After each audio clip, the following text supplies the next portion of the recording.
नमस्कार मंडळी, ठरलं तर मगचा आजचा म्हणजे 24 मेचा फ्रेश असा रिव्ह्यू तुम्ही माझ्या आवाजामध्ये ऐकत आहात. आपण सुरुवातीला पाहतोय की रात्री अर्जुन आणि सायली दोघे जण झोपलेले असतात. तितक्यातच सायलीला ना उलटी आल्यासारखं होतं, म्हणून सायली उठून आता वॉशरूममध्ये जाते. आता तिथून आल्यानंतर कपाट उघडून ती टॉयल घेते. इतक्यातच ना तिच्या हातून छोट्या तन्वीचे फोटोग्राफ जे आहेत तर ते सगळे खाली पडतात. म्हणून आता सायली ते सगळे फोटोग्राफ्स बघत असते. छोट्या तन्वीचे सगळे फोटो पाहताना सायलीच्या मनात अनेक विचार येत असतात. आता सायली म्हणते की मी या फोटोतल्या तन्वीशी जोडली गेली एवढं तर मात्र नक्की, पण आमच्यामध्ये नक्की काय धागा असेल असा सायली विचार करून ते फोटो पाहतच असते. इतक्यातच अर्जुन येतो आणि तिच्या खांद्यावर हात ठेवतो. सायली एकदम दचकते ना, तर अर्जुन म्हणतो अगं तू झोपली होतीस ना, मग तू का उठलीस असं विचारतो. तर बघा सायली ना काही उत्तरच देत नाही, फक्त तिच्या हातामध्ये छोट्या तन्वीचे फोटो असतात.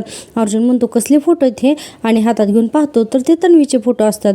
अर्जुन म्हणतो अगं तन्वीचे फोटो तुझ्याकडे कसे काय आले. सायली म्हणते पूर्णाजीनेच दिले होते फोटो, आणि म्हणते की मी ना ते इथे घेऊन आले. अर्जुन म्हणतो अरे पण तू इथे काय घेऊन आलीस. तर सायली म्हणते असंच बघण्यासाठी म्हणून घेऊन आले.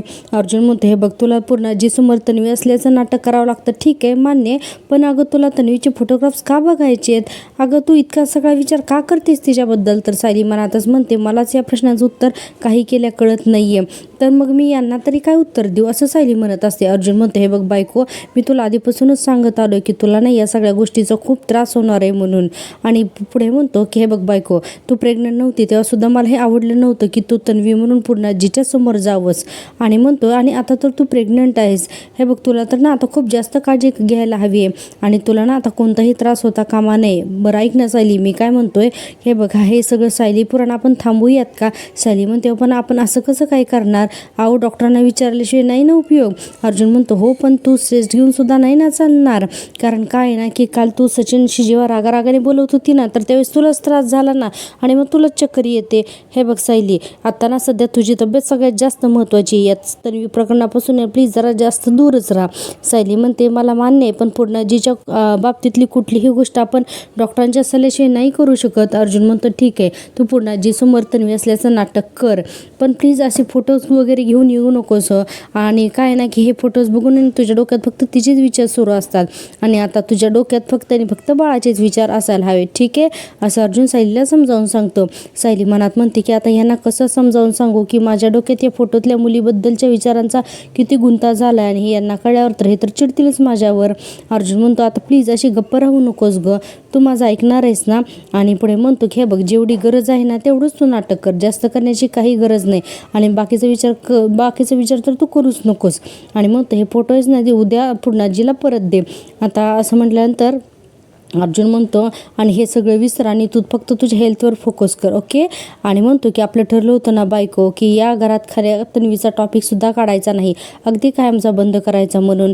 आणि हे असे तिचे फोटोज वगैरे बघून तिचा विचार आपण आपल्या मनातसुद्धा सुरू करायचा नाही आहे असं अर्जुन सायलीला खूप समजावतो. आता कपाटामध्येच ते सगळे फोटो ठेवून देतो आणि म्हणतो बरं चल आता झोपूयात, आपण आराम करूयात चल असं म्हणून आता हे दोघे जण सुद्धा झोपायला जातात. पण तरीही ना सायलीच्या डोक्यातून हे विचार जातच नसतात. इकडे साक्षी सचिनला सांगत असते की माझ्याकडे एक प्लॅन आहे म्हणून ना साक्षी सगळा काही प्लॅन या सचिनला समजावून सांगते. आता सगळा प्लॅन ऐकल्यानंतर सचिनला तर शॉकच बसतो. सचिन म्हणतो काय प्लास्टिक सर्जरी. आता असं म्हणल्यानंतर साक्षी म्हणते की हो. सचिन म्हणतो तू खरंच प्लास्टिक सर्जरी करून घेणार आहेस. तर साक्षी म्हणते हो मी करूनच घेणार आहे. सचिन म्हणते एक मिनिट, अगं तू मगाशी मला म्हणाली होतीस की तुझ्या चेहऱ्यावरचे हे जे काही मार्क्स आहेत तर ते तुला चुकून चाकू लागून झालेले आहेत म्हणून, ते खरं आहे का रे. खरंच खरं आहे का गं. तर साक्षी म्हणते नाही. अरे सचिन, मी स्वतःच्या हाताने माझ्या चेहऱ्यावरती ना चाकूने माझ्या चेहऱ्यावरती वार करून घेतलेत, आणि म्हणते की मला ना माझा चेहराच आता नकोसा झालाय. अरे हा चेहराच तर आपल्या प्रेमाच्या आड येतोय असंही साक्षी म्हणत असते, आणि म्हणते की आपल्याला एकमेकांपासून ना दूर करतोय. मला नकोय रे हा चेहरा सचिन, आणि म्हणत असते की मला उद्ध्वस्त करायचा हा चेहरा. सचिन म्हणतो म्हणजे अगो तू स्वतःच तुझ्या चेहऱ्यावरती असे मार्क्स दिलेस आणि आता तुला प्लास्टिक सर्जरी करायची आहे, आणि आता तुला तुझा चेहरा बदलायचा आहे. तर साक्षी म्हणते मला तर हे खरंच करायचं नव्हतं, कधीच करायचं नव्हतं. म्हणूनच तर ज्यावेळेस साक्षी मेली असा प्लॅन आम्ही केला होता ना, त्याही वेळेस मी माझा चेहरा बदलला नाही, मी तसाच ठेवला, कारण मला असं वाटत होतं की साक्षी एकदा मेली म्हटल्यानंतर कुणीही तिला शोधायला जाणार नाही असं साक्षी सांगते. आणि म्हणते आणि थोडाफार बदल करून मी आरामात सुखात जगू शकते. पण आता अर्जुन आणि सायलीला कळलेलं आहे की साक्षी शिकरी जिवंत आहे म्हणून. मग आता माझा शोध घेत ते कधीही येऊ शकतात आणि माझ्याकडे दुसरा कोणताही पर्याय नाही आहे. सचिन त्या अगोदर मला माझी ओळख बदलायची आहे. सचिन म्हणतो साक्षी अगं पण हे खरंच खूप मोठं पाऊल आहे. तुझी खात्री की नक्कीच तुला हे पाऊल उचलायचं आहे? साक्षी म्हणते हो सचिन, दुसरा कुठलाच पर्याय दिसत नाही रे माझ्याकडे. आणि म्हणते की एकदा का माझा चेहरा मी बदलला ना की मग तो अर्जुन आणि सायली माझा पाठलाग कधीच करू शकणार नाहीत, असं साक्षी सचिनला सांगत असते. आणि बघा सचिनला तर एक ना खरंच या बातमीने खूप मोठा शॉक बसलेला असतो. आता सचिन म्हणतो ऐक साक्षी, अगं या एवढ्या मोठ्या गोष्टीसाठी ना आपल्याला अशी घाई करून चालणार नाही गं साक्षी. हे बघ तुला ना त्याची प्रॉपर चौकशी करून घ्यायला हवी, त्या प्रोसिजरची आणि सगळं काही पाहायला हवं. साक्षी म्हणते मी ते सगळं काही पाहिलं आहे आणि मी डॉक्टरांशी सुद्धा बोलले आहे. आजच माझी सर्जरी आपल्याला करावी लागणार आहे. आणि म्हणते की ते डॉक्टर आहेत ना पुण्यात असतात आणि मी आजच पुण्यासाठी निघणार आहे म्हणून. सचिन म्हणतो ओ माय गॉड, अगं हे सगळं इतकं अचानक घडतंय ना की मला हे सगळं प्रोसेस कसं करावं ते कळतच नाही आहे गं. साक्षी म्हणते पण माझा ना पूर्ण विचार झाला आहे सचिन, आणि एकदा का नवीन चेहरा आला ना की मग मी या जगात वावरायला लागले ना की मग आपण दोघं जण लग्न करू शकतो. आणि म्हणते आणि त्याआधी तुला ना डिवोर्ससुद्धा मिळू शकतो त्या अस्मितापासून, असं साक्षी म्हणत असते. आणि आता बघा साक्षी मनातल्या मनात म्हणते आता त्या अस्मिताला मी तुझ्यात आणि माझ्यामध्ये कधीच येऊ देणार नाही सचिन, माझं तुझ्याशी लग्न होणार म्हणजे होणारच. आणि सचिन मनातल्या मनात म्हणत असतो की साक्षीनी जर का खरंच प्लॅस्टिक सर्जरी वगैरे करून तिचा चेहरा जर का बदलून टाकला ना तर माझी केस जी आहे ना तर ती आणखीन स्ट्रॉंग होईल ना, असा हा सचिन म्हणत असतो. आता बघा आपण पाहतोय दुसऱ्या दिवशी सकाळचा सीन. आणि आता दुसऱ्या दिवशी सकाळी सुभेदारांच्या घरामध्ये ना लगबग सुरू असते, कारण आज कोर्टात आहे ना अस्मिताच्या डिवोर्सचं हिअरिंग असतं आणि त्यासाठी सगळेजण निघालेले असतात. अर्जुन म्हणत असतो की चैतन्य म्हणत असतो की लवकरच आपल्याला निघायला हवं, आता सचिनच्या वकिलाचा ना अंदाज घ्यायला हवा म्हणून. आता आपण पाहतोय की सायली जी आहे तर ती सगळ्यांच्या हातावर ना दही साखर देत असते. आणि सगळ्यांच्या हातावर दही साखर देऊन झाल्यानंतर ते अस्मिताला म्हणते की अस्मिता आज कोर्टामध्ये जे काही होईल ना तर ते फार मनाला लावून घेऊ नकोस हा तू. पुढे सायली म्हणते आणि तो माणूस तुझ्याबद्दल जे काही बोलेल त्याकडे ना तू दुर्लक्षच कर, असं सायली सांगते. अस्मिता हो म्हणून मांडवलं होत असते. सायली म्हणते खरं तर मला यायचं होतं ग तुझ्यासोबत कोर्टात, अगं तुझी ना मला सोबत करायची होती. आणि म्हणते की पण अजूनही मला मळमळतंय ग आणि गरगरतंय आणि एवढा वेळ ना मला कोर्टात बसवणं सुद्धा होणार नाही, असं सायली सांगत असते. अस्मिता म्हणते काही हरकत नाही आणि तिथल्या स्ट्रेसपासून ना तू दूरच राहा, असं अस्मिता म्हणते. त्यावेळेस आहे ना सायली म्हणत असते की हो. अस्मिता म्हणते स्वतःची काळजी घे हां. आता आपण पाहतोय की इकडे कल्पनाताई म्हणतात बरं विमल तू सायलीला थोड्या वेळाने दूध दे आणि तासाभरानंतर एक फळ पण खायला दे हां, आणि सगळ्यात महत्त्वाचं म्हणजे तिला कुठल्याही कामाला हात लावून द्यायचा नाही, कळालं. आता असं बजावून सांगतात कल्पनाताई. आणि सायली म्हणत असते काय आई, तर विमल म्हणते वहिनी तुम्ही काही काळजी करू नका, मी आहे ना तर मी सगळं काही करेन हां. अर्जुन म्हणतो बरं बायको तू पाणी पितेस ना, हे बघ तुला ना आणि काउंट करून ठेव तू किती पाणी पितेस ती, तुला 2.5 लिटर पाणी प्यायचं हे तुला अश्विनीने सांगितलंय तर हे तुझ्या लक्षात आहे ना. सायली म्हणते आहो आता तुम्ही केसचा विचार करणार आहात की माझाच विचार करत राहणार आहात, असं सायली म्हणते. प्रतापराव म्हणतात काही काळजी करू नकोस सायली, अगं हे कोर्टात जरी असले ना तर हे दोघं जण तुला कायम फोन करत राहतील हां, असं म्हणतात. आणि आता प्रतापराव थोडं वातावरण जरा चांगलं करण्याचा प्रयत्न करतात. बरं आता आपण निघायचं का, असं म्हणून आता सगळे सुभेदार बाहेर निघून जातात. आता फक्त अर्जुन आणि सायली दोघे जण तिथं राहतात. आता अर्जुन म्हणतो तन्वीचे फोटो जे काही तू घेऊन आलेस ना तर ते फोटो पूर्ण आजीला परत कर हां, उगाच स्टेज घेऊ नकोस. आणि म्हणतो की सायली म्हणते हो, तर म्हणतो दॅट्स गुड आणि म्हणतो बाय बायको बाय बाय बेबी असं म्हणत असतो. आणि आता अर्जुन सुद्धा स्माईल करून तिथून निघून जातं. आता बघा अर्जुन गेल्यानंतर सायलीच्या डोक्यातून अजूनही विचार जात नसतात. एकतर अर्जुनने सांगितलेलं असतं काल रात्री की ते फोटो पूर्ण आजीला परत कर, कारण तुला फक्त तिचेच विचार येतात. आणि पूर्ण आजीने म्हणालेली असते की तुझे फोटो आहेत ते तुझ्याजवळच ठेव आणि माझ्या आता पण तिला सुद्धा दाखव म्हणून. त्यामुळे सायली झालेली असते कन्फ्यूज, काय करावं ते तिला समजत नसतं. आपण आता पाहतोय दुसरा सीन, तो म्हणजे सचिन त्याच्या आई वडिलांना घेऊन एका वृद्धाश्रमात येतो आणि या असं म्हणत असतो आणि त्यांची बॅग यांनी पकडलेली असते. आता सचिन म्हणतो की आई बाबा मला ना सॉरी हां असं म्हणतो पहिल्यांदा तर, आणि म्हणतो की मला माहिती की तुम्ही आपल्या घरातच जास्त कम्फर्टेबल असता म्हणून. आणि पुढे म्हणतो आणि मी तुम्हाला इथे काही दिवसांसाठी शिफ्ट व्हायचा आग्रह करतोय त्याबद्दल खरंच सॉरी हां, असा पुन्हा सॉरी म्हणायला लागतो. आता त्याचे वडील म्हणतात अरे पण आम्ही इथे करायचं, तर सचिन म्हणतो अहो इथे फक्त काहीच दिवसांचा प्रश्न आहे बाबा. आणि पुढे सांगायला लागतो आणि तुम्ही इथे ना एकदम सेफ असाल.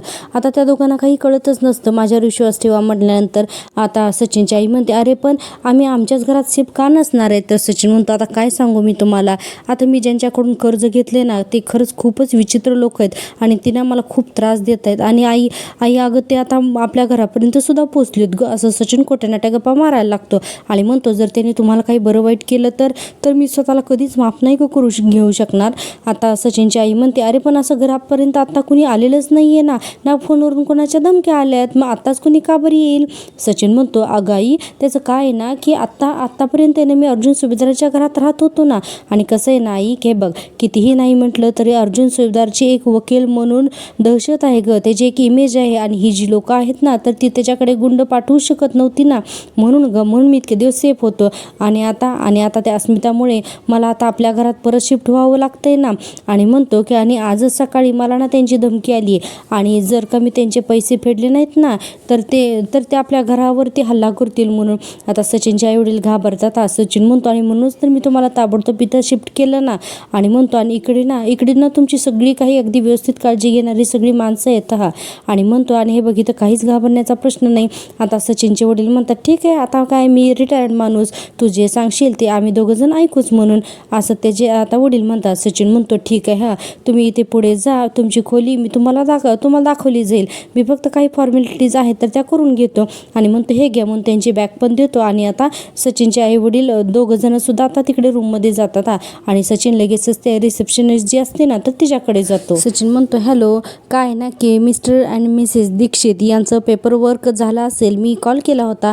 तर तिथली ती मुलगी म्हणते, हो बसा ना प्लीज. आता असं म्हटल्यानंतर ती त्याला ना सचिनसाठी एक फॉर्म देते आणि म्हणते की हे बघा सर, तुम्हाला ना हा फॉर्म भरून घ्या, तुमच्या आईवडिलांची आमच्या वृद्धाश्रमात आहे ना सोय होऊन जाईल. आता बघा इथे ना सचिन खूप चालाकी करतो. आता काय करतो, तिथला पेन घेतो आणि त्या पेनवरती त्या पेननी तो फॉर्म पूर्ण भरतो आणि जिथे सही करण्याची आवश्यकता असते ना तर तिथे ना अस्मिता असं पूर्ण नाव तिचं लिहितो. म्हणजे अस्मिताने यांना वृद्धाश्रमात टाकले असा अर्थ होतो त्या फॉर्मचा. असा फॉर्म भरून त्या लेडीच्या हातात वापस देतो. आता त्या म्हणतात की तुमचं काम झालंय, तुम्ही काही काळजी करू नका, तुमचे आई वडील ना इथे व्यवस्थित राहतील. सचिन म्हणत असतो, थँक्यू सो मच म्हणून. आणि बघा आता काय होतं की ती लेडीज आहे ना त्याला पावतीसुद्धा देते आणि म्हणते की हे बघा ही रिसिट आहे ना तुमच्या जवळच ठेवा म्हणून. सचिन म्हणतो, थँक्यू सो मच. आता ती वृद्धाश्रमातली मुलगी म्हणते, तुम्ही हवं तेव्हा तुम्ही तुमच्या आईवडिलांना भेटायला येऊ शकता. सचिन म्हणतो, वाट बघा. तर ती म्हणते, काय, अहो नाही मला असं म्हणायचं होतं की माझे आईवडील माझी खूप वाट बघतील आणि मी सुद्धा ना त्यांना भेटण्याची खूप वाट बघेन. आणि म्हणतो, थँक्यू. आता ती मुलगी म्हणते, तुम्ही येऊ शकता. आता सचिन तिथून थोडासा बाहेर येतो आणि बघा सचिनने कसला जबरदस्त प्लॅन केलेला असतो. सचिन त्या पावतीकडे बघतो आणि म्हणतो, mister Sachin Dikshit, good job, तू एका दगडात 2 पक्षी मारलेस, असं म्हणायला लागतो स्वतःलाच. आणि म्हणतो, तुझे आईवडील आता कायमचे वृद्धाश्रमात गेले आणि म्हणतो की त्यांना परत आता तुझं तोंडही बघायला मिळणार नाही आणि खूप खुश होतो. आणि म्हणतो की या सगळ्याचं खापर तू त्या अस्मिताच्या डोक्यावर फोडणार आहेस. वा, व्हेरी गुड सचिन, स्वतःच कौतुक करत असतो. आणि म्हणतो, आता तुला आईबाबांची सगळी प्रॉपर्टी सुद्धा मिळणार आहे आणि सुभेदारांचं नाक सुद्धा कापलं जाणार आहे म्हणून काय ते स्वतःचे कौतुक करून घेत असतो. आता बघा आता आपण पाहतोय पुढचा सीन, तो म्हणजे या सायलीचा. आता ही सायली पुन्हा जाते, पुन्हा बापरे ती सतत ती फोटोग्राफ्स घेते बापरे. आणि आता ते फोटो घेऊन म्हणते की हे फोटो आहे ना आता मी पुन्हा जिलच नेऊन देते आणि म्हणते की नाहीतरी माझ्यावरती ना हे खूपच रागवतील. असं हा सायली फोटोग्राफ्स घेऊन बराच वेळ तर विचारच करत असते. सायली त्या फोटोग्राफ्सकडे बघून म्हणत असते, तुझे फोटो पुन्हा जिला देणं माझ्या एवढं जीवावर काय येते, तुझे फोटोग्राफ्स पाहिली की मला जरा भीतीच का वाटते ना, खरंच काही कळत नाही. आणि म्हणते, आणि दुसरीकडे तुम्हाला खूप जवळची वाटतेच, असं त्या छोट्या तन्वीचे फोटो बघून सायली म्हणत असते. आणि म्हणते, हे का होतंय असं ना मला खरंच कळत नाही. म्हणून सायली त्या फोटोशी बराच वेळ तर बोलत असते. आता बघा ते फोटो घेऊन त्या रूममध्ये सगळी फिरते वगैरे. आता तिच्या हातातून ते फोटोज खाली पडतात. मग ती सायलीने त्या फोटोशीच बोलत असते, म्हणत असते की मी कदाचित तुझ्याबद्दल खूपच विचार करत असते ना सतत, म्हणूनच मला असं होत असेल.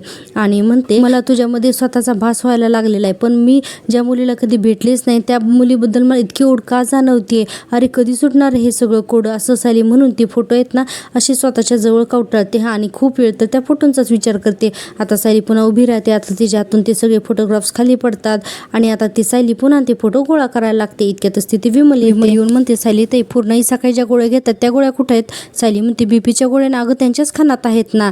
तर सुमन म्हणते, अहो त्यांना ना जरा अस्वस्थ असल्यासारखं वाटतंय, तुम्ही येऊन जरा त्यांना गोळ्या देता का, नाहीतर त्यांना मला रागावतील. सायली म्हणते, ठीक आहे चला. म्हणून आता सायली पटकन कपाटात फोटो ठेवते आणि आता आपण पाहतोय सायली खाली निघून जाते. आता आपण पाहतोय कोर्टामधला सीन म्हणजेच अस्मिता आणि सचिनच्या डिवोर्सची केस. आता जज साहेब म्हणत असतात मिसेस अस्मिता दीक्षित आणि मिस्टर सचिन दीक्षित यांच्या घटस्फोटाचा अर्ज आज कोर्टाने वाचलेला आहे असं जज साहेब बोलत असतात. आता बघा कोर्टामध्ये ना सगळे सुभेदार आलेले असतात. त्याचबरोबर सचिन आणि चैतन्य सुद्धा असतो. आता पुढे जज साहेब म्हणतात की मिस्टर अँड मिसेस दीक्षित जरा का तुम्ही दोघेजणी पुढे याल का. आता हे दोघेजण सुद्धा पुढे येतात. म्हणजे त्या ती काय कटेगरा का काय म्हणतात ना तर तिथे येतात हे दोघंजण सुद्धा. आता जज साहेब आहेत ना विचारायला लागतात की तुम्ही दोघेही या घटस्फोटासाठी तयार आहात का. तर असं म्हटल्यानंतर बघा अस्मिता पटकन उत्तर देते. अस्मिता म्हणते हो मी ना पूर्णपणे अगदी 100% मी तयार आहे असं अस्मिता अगदी स्पष्टपणे जज साहेबांना सांगून टाकते. बघा अस्मिता पुढे म्हणते की माझा निर्णय झाला आहे, मला ना डिवोर्स हवा आहे म्हणून. आता असं सांगितल्यानंतर जज साहेब विचारतात की त्याचं कारण आम्ही समजू शकतो का. अस्मिता म्हणते या माणसाने प्रत्येक पावलावर माझी फसवणूक केली आहे म्हणून आणि म्हणते की माझ्याशी सतत हा माणूस आहे ना खोटं बोलला. कॅनडामध्ये याने खूप मोठं कर्ज करून ठेवलं आणि त्याबद्दल मला काहीच सांगितलं नाही. आणि पुढे सांगायला लागते की इथपर्यंत तर ठीक होतं, तिथली नोकरी सोडली त्याबद्दलही त्याने मला काही सांगितलं नाही. हे सगळं काही मी सहन केलं पण आमचं लग्न झालेलं असताना सुद्धा याचं दुसऱ्या मुलीशी अफेअर आहे आणि हे कसं मी सहन करणार ना. आणि म्हणते की हे मी नाही सहन करून घेणार आणि म्हणून मला डिवोर्स हवा आहे असं अस्मिता कोर्टामध्ये अगदी स्पष्ट आणि एकदम स्वच्छ बोलून टाकते. आता बघा हे सगळं ऐकल्यानंतर जज साहेब म्हणतात मिस्टर सचिन दीक्षित तुम्हाला घटस्फोट मान्य आहे का म्हणून. आता असं म्हणल्यानंतर सचिन बापरे काय नाटकं करतो ना आज कोर्टामध्ये. तुम्ही बघत राहा त्यासाठी प्लीज रिव्ह्यू शेवटपर्यंत नक्की पहा आणि हो माझ्या चॅनलला प्लीज सबस्क्राईब करा. आपण पाहतोय सचिन म्हणतो जज साहेब माझ्याकडे दुसरा कोणता पर्याय आहे का. असं लागतो ना आता ढोंगीपणा करायला. आणि पुढे बघा तो म्हणतो की माझ्या बायकोवर म्हणजेच अस्मिता सचिन दीक्षित याच्यावरती ना खरंच खूप प्रेम आहे आणि असं सांगायला लागतो. आणि पुढे म्हणतो पण आता तिचं माझ्यावरती प्रेमच उरलेलं नाही आहे तर मी तर काय करू शकतो ना. असं काही कोर्टामध्ये बोलायला लागतो. आणि पुढे म्हणतो याचं कारण आहे ना मी तुम्हाला सांगतो याचं कारण आहे तिची फॅमिली असा सचिन म्हणतो. आणि मग पुढे म्हणतो तिचे आई बाबा तिचा भाऊ आणि ती वहिनी हे सगळे जबाबदार आहेत यासाठी आणि या सगळ्यांनी मिळून तिचे कान भरले. तिला माझ्याबद्दल नाही ते सांगितलंय आणि अस्मिता बिचारी हलका कानाची असल्यामुळे ती त्या सगळ्याला भरीच पडली असा हा सचिन सांगायला लागतो. बघा सगळे सुभेदार बघतच राहतात. अस्मिता म्हणते सचिन अरे इथेही तू माझ्यावरती खोटेच आरोप करणार आहेस का. आता लगेच बघा लगेच जज साहेब म्हणतात मिसेस दीक्षित प्लीज मिस्टर दीक्षितांना ना बोलू द्या, तुम्ही मध्ये बोलू नका. आता अस्मिता गप्प बसते. पुढे बघा आता पुढे ना हा सचिन आहे ना लगेच थँक्यू जज साहेब थँक्यू असं म्हणायला लागतो. आणि पुढे म्हणतो की जज साहेब जोपर्यंत माझ्या बायकोचा माझ्यावरती विश्वास होता ना तोपर्यंत आमचं सगळं काही छान चालू होतं पण हे तिच्या फॅमिलीला काही बघवलं नाही. आणि म्हणतो जेव्हा त्यांना समजलं ना की माझ्याकडचे सगळे पैसे संपत आलेत त्यावेळेस त्यांनी ना अस्मिताचे कान भरायला सुरुवात केली आणि तेव्हा मात्र त्यांचा खरा रंग मला दिसायला सुरुवात झाली. अस्मिताला तर खूप आश्चर्य वाटत असतं या गोष्टीचं. त्याचबरोबर प्रतापराव आणि कल्पनाला सुद्धा. सचिन म्हणतो त्यांनी अस्मिताला नको ते सांगितलं माझ्याबद्दल आणि हेही सांगितले की माझं कुठेतरी अफेअर आहे म्हणून असा सचिन जज साहेबांना बोलायला लागतो. आणि म्हणतो आणि फायनली ना या सुभेदाराने म्हणजे अस्मिताच्या घरच्यांनी आमचं नातं मोडलं असं काहीही सांगायला लागतो. प्रतापराव तर ना अक्षरशः डोक्याला हात लावतात. सचिन काही बोलत असतो. पुढे सचिन म्हणतो की जज साहेब आता तर खरं हे नातं ना माझ्याही हाताच्या पलीकडे गेलंय हो. मी आता ठरवून सुद्धा नाही वाचवू शकत. सुभेदारांनी ना आता ठरवलेलंच आहे की त्यांच्या मुलीचं लग्न मोडावं म्हणून. आणि मग सचिन पुढे म्हणतो मग ठीक आहे आता मी तर काय करणार ना, मी सुद्धा नाईलाजाने या घटस्फोटासाठी तयार आहे असं सचिन सांगतो. आणि स्वतः बिचारा असल्याचं नाटक करायला लागतो. आता इतक्यातच अर्जुन उठून उभा राहतो ना आणि जोरात ओरडायला लागतो मिलॉर्ड आतापर्यंत ह्या सचिन दीक्षितने जे काही सांगितले ना तर ते सगळं खोटं आहे म्हणून असा अर्जुन जोरात उठून बोलायला लागतो. आता जज साहेब आहेत ना अर्जुनलाच रागवतात. आता जज साहेब म्हणतात ॲडव्होकेट अर्जुन सुभेदार आज दोन्ही पक्षाला आपापली बाजू मांडू द्या. आज कोर्टाला फक्त एवढंच बघायचं आहे की या दोन्ही पक्षांना हा घटस्फोट मान्य आहे की नाही ते. आज हे कोर्ट कुठलीही आर्ग्युमेंट ऐकून घेणार नाही. आता असं म्हटल्यानंतर अर्जुन लगेचच म्हणतो आय अपोलाइज म्हणून पटकन आता अर्जुन खाली बसतो. आता बघा जज साहेब म्हणतात की मिसेस अस्मिता दीक्षित यांनी पोटगीसाठी ना दाखल केलेला आहे. मिस्टर दीक्षित यावर तुमचं काय म्हणणं आहे. आता बघा सचिन लगेचच म्हणायला लागतो की नाही जज साहेब मी पोटगी देण्यासाठी तयारच नाही हो. लोके अस्मिता अर्जुन सगळेजण बघायला लागतात ना मी तयार नाही आहे म्हणल्यानंतर सचिन म्हणतो कारण काय ना की मुळामध्ये माझ्याकडे पैसेच नाही आहेत आणि मग सांगायला लागतो की माझ्याकडे खरंच पैसे नाही आहेत आणि जरी माझ्याकडे पैसे असते ना तरीही मी अस्मिताला पोटगी दिलीच नसती असं सचिन म्हणतो. अर्जुन तर खूपच रागारागाने बघत असतो. सचिन म्हणतो कारण तिने माझ्यावरती जे काही आरोप केलेत ना त्यातला एकही आरोप खरा नाही आहे जज साहेब, हे सगळं खोटं आहे असं हा सचिन सांगायला लागतो. आता पुढे बघा अर्जुन तर इतका संतापलेला असतो ना, चैतन्यसुद्धा आज कोर्टामध्ये आहे. आता बराच वेळ तर सचिन सांगत असतो की उलट माझ्यावर तर ना बराच अन्याय झाला आहे जज साहेब आणि हे मी ना नक्कीच सिद्ध करून दाखवेन म्हणून. आता असं म्हटल्यानंतर जज साहेब सुद्धा बघायला लागतात ना सचिनकडे. पुढे म्हणतात की कोर्टाच्या आता हे लक्षात आलेलं आहे की मिस्टर अँड मिसेस दीक्षित यांना पुन्हा एकत्र येण्याची इच्छा दिसतच नाही आहे. यांना एकमेकाच्या मान्यतेने घटस्फोट घ्यायचा आहे असं जज साहेब सांगत असतात आणि म्हणतात की याबद्दलच्या सुनावणीसाठी हे कोर्ट पुढची तारीख देत आहे असं म्हणतात आणि जज साहेब आता तिथून निघून जातात. अर्जुन म्हणतो की तू किती गरीब आणि बिचारा आहेस ना सचिन, असं दाखवून केस जिंकलास असं समजू नकोस सचिन असं अर्जुन या सचिनकडे बघून म्हणत असतो. अर्थातच जज साहेब गेल्यानंतर पुढे अर्जुन म्हणतो की तू खरं काय आहेस ना हे पुढच्या हिअरिंगमध्ये बाहेर येईलच असं अर्जुन म्हणतो. तर बघा सचिन त्याच्याकडे खूप रागाने बघत असतो आणि आता पुढे सचिन म्हणतो ॲडव्होकेट अर्जुन सुभेदार काय आहे ना की तू एक क्रिमिनल लॉयर असून सुद्धा तू तुझ्या बहिणीच्या डिवोर्स केससाठी तू पुढे आलास आणि म्हणाला कमेंडेबल. मी असं ऐकलंय की तू आतापर्यंत एकही क्रिमिनल केस हरलेला नाहीस म्हणून सगळे जिंकलेस तू केसेस. अरे पण ही डिवोर्स केस तू कशी जिंकतोयस ना ते मी आता नक्कीच बघतो असा सचिनने ना उलट अर्जुनलाच धमकी द्यायला लागतो. आता अस्मिता तर बघायला लागते ना तिच्या आईकडे आणि आता कल्पनाताई अस्मिताला सावरत असतात. पुढे आपण पाहतोय की अर्जुन आहे ना आणि सचिन दोघंजण एकमेकांकडे खूप रागाने बघत असतात. आता आपण पाहतोय पुन्हा घरचा सीन. इकडे आपण पाहतोय पूर्णा जे म्हणत असतात सायलीला की तुम्ही दोघीजणी नाचून आहात म्हणून माझी एवढी ना काळजी घेतली जाते असं म्हणून हसत असतात आणि पुढे म्हणतात सायलीकडे बघून तन्वी पण अगं सगळी कामं तुझ्या एकटीवरच पडतायत ना गं, कधी येणार आहे सायली. आता असं म्हणलं तर अश्विनसुद्धा तिथे असतो. आता पूर्णाजी म्हणतात तिला फोन करून विचार बरं ती कधी येणार आहे म्हणून. सायली म्हणते अगं हां कालच तिचा फोन आला होता, अगं तुझ्याशी बोलायचं होतं तिला पण तू ना नेमकी झोपली होतीस. आता पूर्णाजी म्हणतात अगं पण आहे कुठे ती आणि म्हणतात की मी आधी विचारलं तेव्हा सांगितलंच की ती मधुभाऊंकडे गेली म्हणून. सायली म्हणते अगं हो काय ना की मधुभाऊंना घेऊन एका मोठ्या डॉक्टरांकडे गेली ती मुंबईला. आणि पुढे म्हणते आणि हे बघ सायली आली ना की मी सांगते हां तिला आणि ती तुला फोनसुद्धा करणार आहे गं. पूर्णाजी म्हणतात हो आता मधुभाऊंना घेऊन डॉक्टरांकडे गेली म्हटल्यानंतर मला काही बोलायलाच नको ना.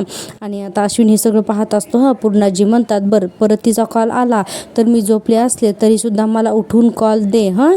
सायली म्हणते हो. आता विमल म्हणते पूर्णाई आपण खोलीमध्ये जाऊयात का, नाही म्हणजे मी तुमच्या पायाला तेल वगैरे लावून देते. पूर्णाजी म्हणतात हो हो हो चल हां चल जाऊया असं म्हणून आता विमल पूर्णाजींना घेऊन त्यांच्या रूममध्ये निघून जाते. अश्विन म्हणतो सायली वहिनी तुला वेळेवर सगळं सांभाळून घेता येतं म्हणून बरं आहे, नाही तर पूर्णाजीच्या प्रश्नांना ना कशी उत्तर द्यायची हे मला कळतच नाही गं. सायली म्हणते हे नाटक फक्त मी तन्वी आहे आणि असं नाटक करत हे एवढ्यापुरतंच राहणार नाही आहे हो. आणि म्हणते की पूर्णाजींना हे आठवतं की तुमचं तन्वीशी लग्न झालं आहे म्हणून आणि म्हणते की आपल्यासाठी खरंच हे खूप कठीण होऊन बसणार आहे. अश्विन म्हणतो हे फार दिवस असं राहून नाही चालणार, मी पूर्णाजीच्या ना सायकाट्रिस्टशी लवकरात लवकर बोलतो, पुढे काय करता येईल हे त्यांना विचारायलाच हवं. सायली म्हणते हो डॉक्टरांशी तर आपण बोलूयाच पण मला ना तुमच्याशी सुद्धा थोडंसं बोलायचं आहे भाऊजी. अश्विन म्हणतो बोल ना. तर सायली म्हणते भाऊजी पूर्णाजींनी असे प्रश्न विचारल्यानंतर आपल्याला अवघडल्यासारखं होणार हे तर साहजिकच आहे, पण तुमच्या आणि तन्वीच्या बाळाचा विषय काढल्यानंतर तुम्ही इतके अस्वस्थ का झालात. आणि सायली म्हणते आपल्याला तर माहिती ना की हे सगळं नाटक आहे म्हणून, मग तरीही तुम्ही इतके का चिडलात म्हणून. आता अश्विन गप्पच असतो. हां सायली म्हणते पूर्णाजींना किती आणि काय आठवतं याचा अंदाज लावणं खरंच खूपच अवघड आहे असं तुम्हीच म्हणाला होतात ना. हे बघा पूर्णाजींना तन्वी तुमची बायको आहे हे तर आठवतंय, पण पूर्णाजींना तन्वीच्या जागी त्या तन्वीच्या चेहऱ्याऐवजी माझा चेहरा त्यात पाहताय आणि अजूनही आपल्याला हे माहीत नाही की सायलीच्या जागी त्यांना कोणता चेहरा दिसतोय म्हणून. आता अश्विन खरंच पेचात पडलेला असतो. सायली म्हणते मग तुम्ही असं चिडून कसं चालेल भाऊजी. आणि पुढे म्हणते हे बघा तुम्हाला बाळ व्हावं असं पूर्णाजींना तर वाटणारच ना, त्यात काय गैर आहे. आणि तुमच्या आयुष्यात जर का चुकीची व्यक्ती आली नसती तर तुम्हीही बाळाचा विचार केलाच असता ना. आता अश्विन हे सगळं अवघड होत असतं ऐकणं. सायली पुढे म्हणते अश्विन भाऊजी तसं काही घडण्या अगोदर सायली या प्रियाचं खरं रूप समोर आलं हे किती बरं झालं ना. आणि जर का त्यावेळेला तुम्हाला मूल असतं तर परिस्थिती किती अवघड होऊन बसली असती ना. आता अश्विन म्हणतो काही कठीण बिटीन झालं नसतं, तिच्यासारख्या फ्रॉड बाईला झालेलं मूल मी कधीच स्वीकारलं नसतं. सायली म्हणते बघा अश्विन भाऊजी तुम्ही परत चिडलात. अहो जी गोष्ट घडलीच नाही किंवा जी गोष्ट कधी घडणारच नाही त्या बाबतीत तुम्ही एवढे का चिडताय. आता अश्विन म्हणतो वहिनी आपण आहे ना या विषयावर नको बोलायला, आणि म्हणतो मला हॉस्पिटलसाठी निघायचं असं म्हणून आता अश्विन तिथून निघून जातो. आता बघा अश्विन तिथून निघून गेल्यानंतर लगेचच काय होतं की अस्मिता येते, म्हणजे कोर्टातून हे सगळे सुभेदार फॅमिली घरी येतात. आता अस्मिता फक्त सायलीकडे बघते आणि तिला काहीही न बोलताना रूममध्ये निघून जाते. बिचारे अस्मिताला खूप वाईट वाटत असतं. आता सायली फक्त हाक मारते अस्मिता म्हणून, तर अस्मिता थांबत नाही, लगेच निघून जाते. कल्पनाताई सुद्धा येऊन सोफ्यावर बसतात. अर्जुन सुद्धा आता तिथे आलेला असतो आणि प्रतापराव सुद्धा असतात. सायली सगळ्यांकडे बघते आणि म्हणते की मला वाटलं होतं त्यापेक्षा जास्त वेळ लागला हो तुम्हाला कोर्टामध्ये. काय झालं आज कोर्टामध्ये? सचिन अस्मिताला घटस्फोट द्यायला तयार तर झाला ना. तर अर्जुन म्हणतो वाटेल तो बोलला आज कोर्टामध्ये सचिन, असं अर्जुन रागारागाने तिथे जो काही प्रकार घडला तो सगळा आहे ना तो सायलीला सांगतो. आणि सायली हे सगळं ऐकून घेते आणि म्हणते सचिन असा दुष्ट वागतोय हे एका अर्थी बरंच तर आहे. त्याच्या अशा वागण्याने अस्मिताच्या मनात कोणतीही शंका राहणार नाही आणि ती पुन्हा कधीही दुबळी पडणार नाही. आता कल्पनाताई म्हणतात मला अस्मिताची खूप काळजी वाटते ग. आम्ही ना कोर्टातून निघाल्यापासून ती आमच्याशी एक शब्दही बोलली नाही आहे ग. आता कल्पनाताईंना अस्मिताची खूप काळजी वाटत असते. हां पुढे सायली म्हणते मी बोलते हां तिच्याशी आई असं म्हणते आणि म्हणते अहो आलेच हं. म्हणून आता सायली काय करते अस्मिताच्या रूममध्ये निघून जाते तिच्याशी बोलण्यासाठी. आता प्रतापराव म्हणतात अस्मिता सायलीकडे जरी मोकळी झाली तर खूप बरं होईल, नाहीतर ती मनातल्या मनात कुडत राहील. अर्जुनला खूप वाईट वाटत असतं. कल्पनाताई म्हणतात खरं तर सायलीने या अवस्थेमध्ये ना स्वतःची काळजी घ्यायला हवी, पण तिला तर काय, तिला आपल्या सगळ्यांचीच काळजी घ्यावी लागते असं कल्पनाताई म्हणत असतात. आता प्रतापराव म्हणतात नाही नाही अर्जुन हे बघ तू सायलीला जप हां, ती आपल्या सगळ्या कुटुंबाची एवढी काळजी घेते ना तर तिची काळजी तुला घ्यावीच लागेल. अर्जुन म्हणतो यस डॅड. प्रतापराव म्हणतात हे बघ तिच्या मनात कुठलीही इच्छा येण्या अगोदर ती तुला कळायला हवी म्हणून, असं आता चांगली ताकीदच दिली प्रतापरावने अर्जुनला. अर्जुन म्हणतो मला माझ्या बायकोच्या सगळ्या इच्छा न बोलता समजल्याच पाहिजेत, पण अरे हे सगळं कसं मॅनेज करायचं ना मला कळतच नाही असं अर्जुन म्हणत असतो. आणि ठरलं तर मग आजचा हा भाग आहे इथे संपतो. खरंच छान होता ना आजचा भाग. प्रेक्षकांनो तुम्हाला जर का मी दिलेला रिव्ह्यू आवडत असेल ना प्लीज माझ्या चॅनलला सबस्क्राईब करा आणि हो व्हिडिओला नक्की लाईक करा. काय ना की चॅनल मॉनिटाईज होण्यासाठी तुमच्या सपोर्टची खूप गरज आहे. सो प्लीज चॅनलला सबस्क्राईब करा जे की एकदम फ्री आहे. आपण पुढच्या भागात पाहतोय की सायलीला सततच उलट्या होत असतात, ओकारे येत असतात. सायली म्हणत असते अहो मला कसलाच हे वास सहन होत नाही, हे असं का होतंय. आणि दुसरीकडे सचिन जो आहे तो अस्मिता आणि चैतन्य दोघंजण एका रेस्टॉरंटमध्ये भेटलेले असतात. त्यांचं सगळं फोटोशूट वगैरे काढत असतो आणि म्हणतो की अर्जुन सुभेदार उद्या कोर्टात पुरावे तुला लागतील ना उद्याच्याला, तर हे बघ हे तुझ्या बहिणीच्या अफेअरचे पुरावे मी आता गोळा केलेले आहेत म्हणून. आणि आपण पाहतो की सायकॅट्रिस्ट आलेले असतात आणि आता त्या सायलीकडे बोट करून पूर्णाजींना म्हणतात ही तुमची नात तन्वी ना. तर पूर्णाजी म्हणतात हो. तर मग डॉक्टर मॅडम म्हणतात बरं मग आता सायली कुठे आहेत. तर पूर्णाजी म्हणतात अहो तिचे वडील आजारी असतात ना म्हणून त्यांना घेऊन ती मुंबईला गेली. आता त्या डॉक्टर मॅडम प्रियाचा फोटो दाखवतात पूर्णाजींना आणि म्हणतात हे बघा तुम्ही आता या मुलीचा फोटो पहा आणि मला सांगा तुम्ही या मुलीला ओळखता का म्हणून. आणि पूर्णाजी त्या फोटोकडे बराच वेळ बघताना आपल्याला दाखवल्यात. आता बघू उद्या पूर्णाजी प्रियाचा फोटो बघून नक्की ती कोण आहे असं सांगतात. आणि हे सगळं पाहण्यासाठी तुम्हाला माझा रिव्ह्यू नक्की पाहायला हवा. सो प्लीज माझ्या चॅनलला सबस्क्राईब करा आणि भेटूया उद्याच्या भागात. तोपर्यंत टेक केअर.